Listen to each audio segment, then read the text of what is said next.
Gritos estridentes, balbúrdias, ecos excruciantes, lágrimas, sangue e mágoas, cadáveres empilhados em montanhas imundas. Vimos tantas mortes ao nosso redor que se torna impossível não meditarmos na efemeridade de nossas existências. Somos levados a questionar sobre a nossa vida, sobre os valores relativos àquilo que é essencial. Como observa Lao Tzu, autor do clássico taoísta Tao Te Ching, a fama ou a vida? O que é o mais íntimo? A vida ou as posses? O que é o mais valioso? Sentimos uma dor imensa ao assistir a tantos corpos doentes, corpos fragilizados diante dos ataques fulminantes. Isso só se fez com que pudéssemos questionar mais sobre o sentido de nossas vidas. O que é verdadeiramente essencial? Qual é o valor fundamental da minha existência? Inquietos, indignados e até bastante enfurecidos, protestamos contra a tragédia, contra as mortes. Mas será que estamos, nesse momento, meditando naquilo que é realmente importante? A saber, sobre o valor da vida? Será que diante de tanta catástrofe, diante de tanto caos, saberemos lidar com o lado obscuro e sombrio da morte? Muitas vezes durante a pandemia, senti que eu também estava morto. Era como se tudo tivesse sido suspendido numa névoa funesta e insidiosa. Meu corpo atravessado por pulsações de ondas nefastas.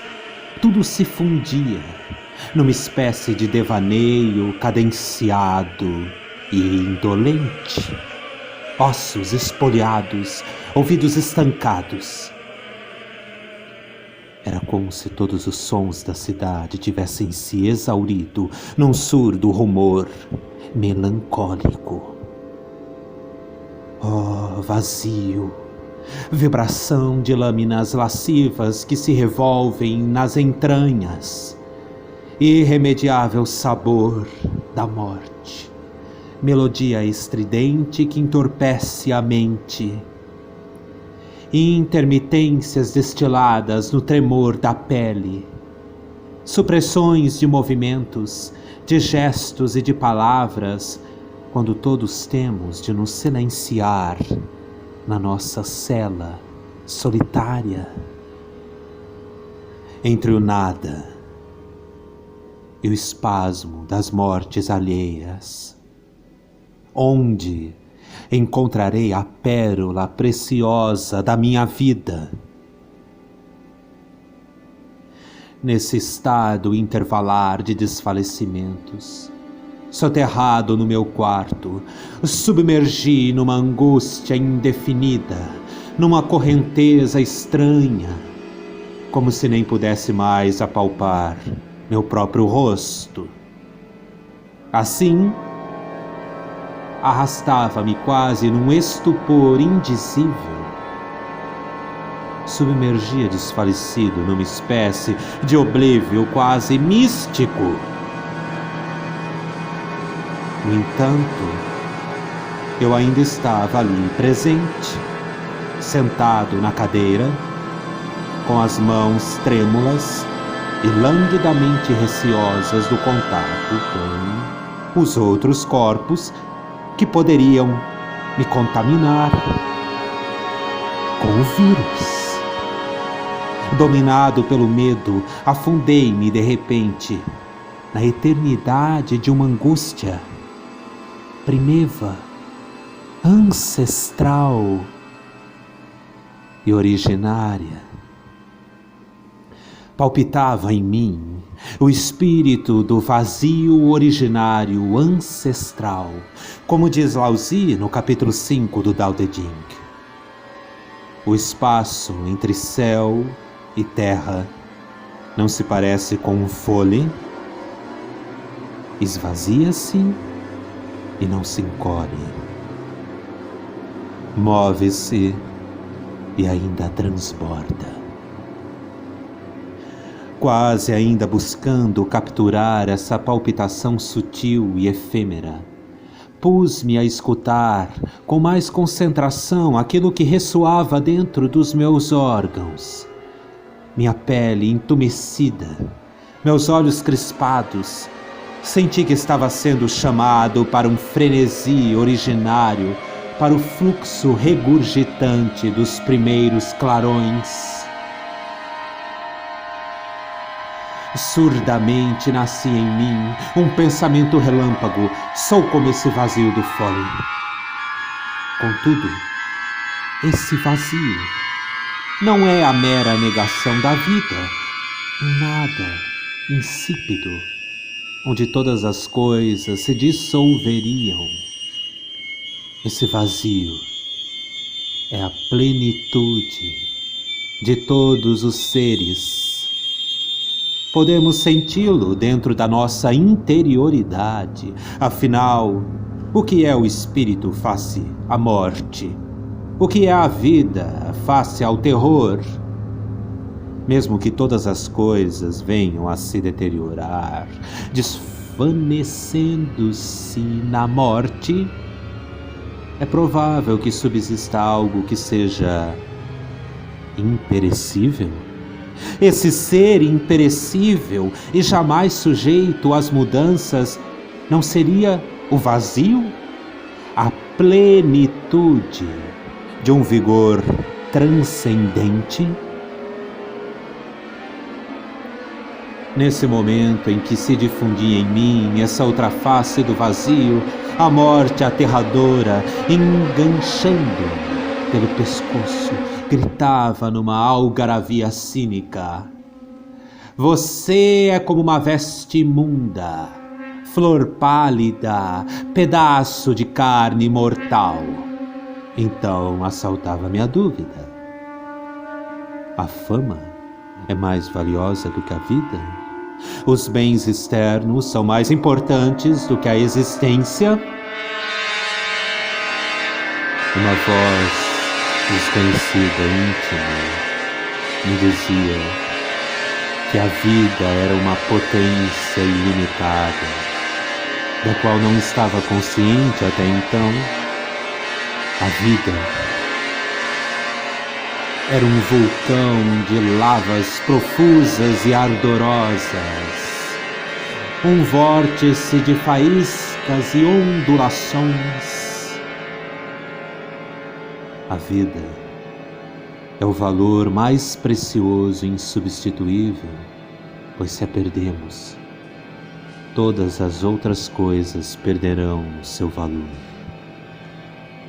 Assim, comecei a contemplar com Laozi o mistério e a delicadeza dessa pérola tão sutil.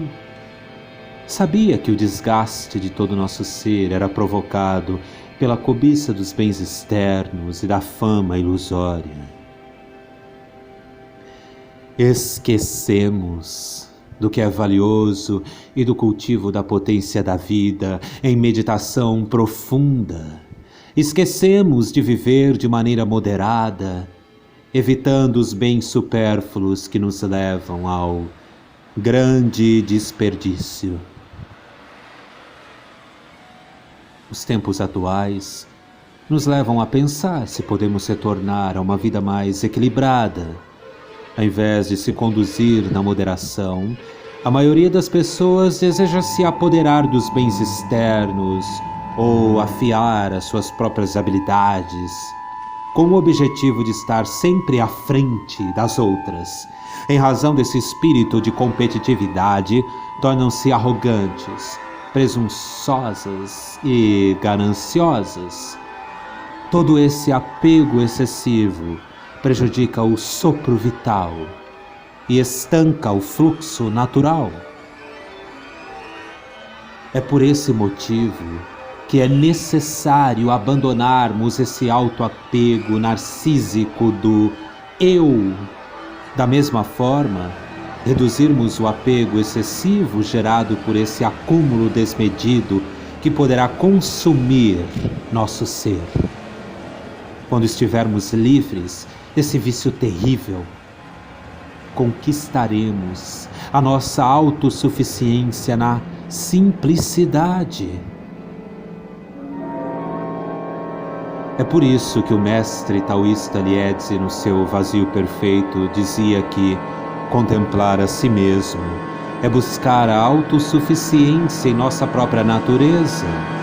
Assim, buscando autossuficiência interior, realizamos uma viagem de caráter mais nobre.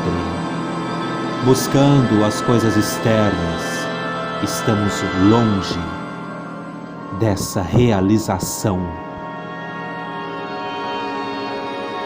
O que é essencial não consiste na satisfação desnecessária dos desejos materiais, e sim no cultivo da nossa essência vital. Assim, quando não ansiarmos pela posse desenfreada de objetos supérfluos que podem nos deixar mais insaciáveis, quando realmente cuidarmos de nossa vida no sentido mais amplo da palavra vida, estaremos menos carentes, ansiosos e enfraquecidos. A plenitude do ser nasce da simplicidade, de um modo de vida mais valioso e autêntico.